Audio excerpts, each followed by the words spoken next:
السلام عليكم ورحمة الله وبركاته. كنت وعن وناكسن وعني قوة أستاذ عبد الرحمن عمر حسن وحين الله يهي كسر هذا دهن أكاديمي.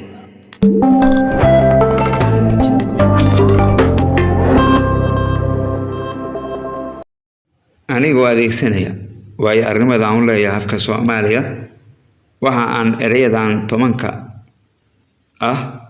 ee soo socda Kenya dhowrka macna uu leeyahay. Ereyga koobaad mark waxaa la macnaa gardaro, daandaansi, xadgudub. Ereyga labaad maal waxaa la macnaa hanti, lisid ama malax. Ereyga saddexaad maamuus waxaa la macnaa sharaf, qiimo, xushmad. Ereyga afaraad maan waxaa la macnaa awoodda garashada, xis, garaad, caqli.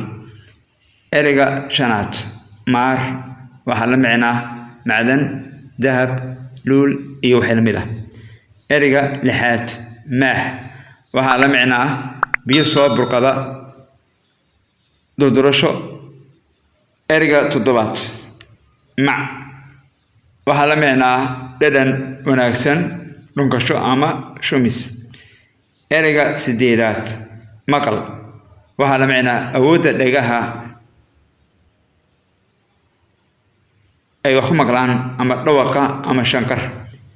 Ereyga sagaalaad mase waxaa la macnaa laba shay isbarbardhigid ama kala xulasho laba shay. Ereyga tobnaad mawjad waxaa la macnaa hir, qulqul baahsan, dhaqdhaqaaqa biyuhu sameeyaan kolka biyuhu dabayshu ku dhacdo.